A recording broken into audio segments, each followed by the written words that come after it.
Hi guys. In this video, we're going to take a look at the Unit 1 Classwork packet, page 9, but we're going to focus our attention exclusively on the question number 2 at the bottom. All right, so that triangle that you see, I've drawn up here for you. Now the problem says, find the perimeter of triangle ABC.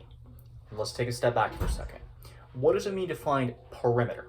Well, perimeter is kind of like saying, if I started here and I just walked around the edge of the figure, how far would I actually have to walk, right?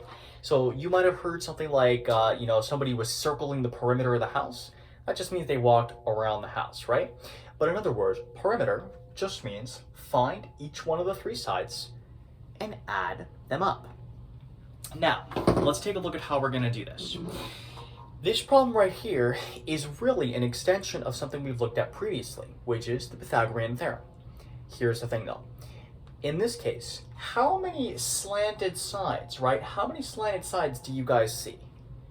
Well, I see 1, 2, 3. So that means that instead of doing the Pythagorean Theorem only once, how many times do you guys think I'd have to do it? Yeah, 3 times, okay? So let's walk through. Step 1, I gotta create right triangles, right? How many? Well, if there are three slanted sides, I'm gonna create 3 right triangles, like so. 1, 2, and 3. Now notice, when in doing so, haven't I kind of created a rectangle? Yeah, that's intentional, right? And that's actually going to help us later when we talk about something called finding the area of one of these figures. But let's not scare anybody. Okay, so step 1 complete. We've drawn right triangles.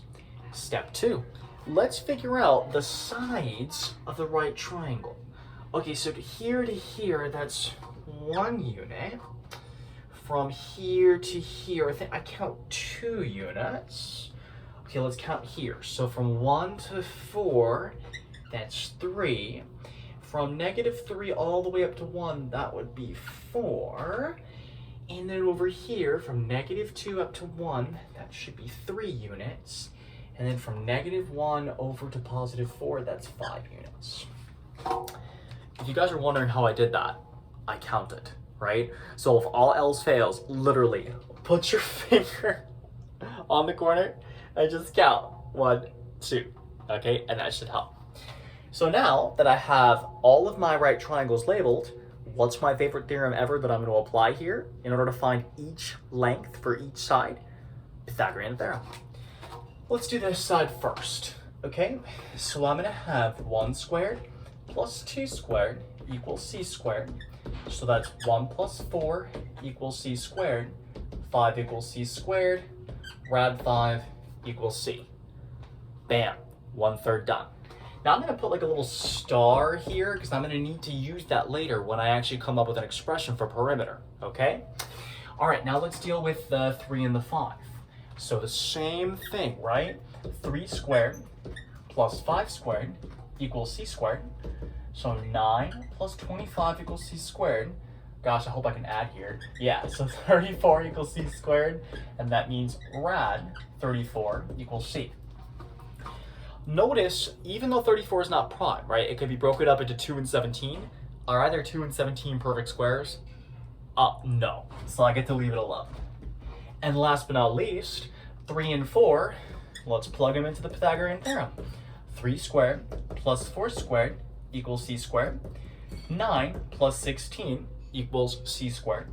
25 equals c squared. Rad 25 equals c. Can you guys tell me what's the square root of 25? Oh my god, it's perfect square. So it's just 5. So guess what, people? I found side 1, side 2, and side 3. So do you know what the perimeter is going to be? The perimeter is just going to be rad 5 plus rad 34 plus 5.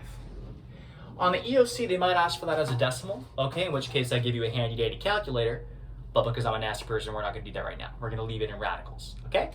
So big idea. Perimeter is adding up the lengths of all the sides, okay?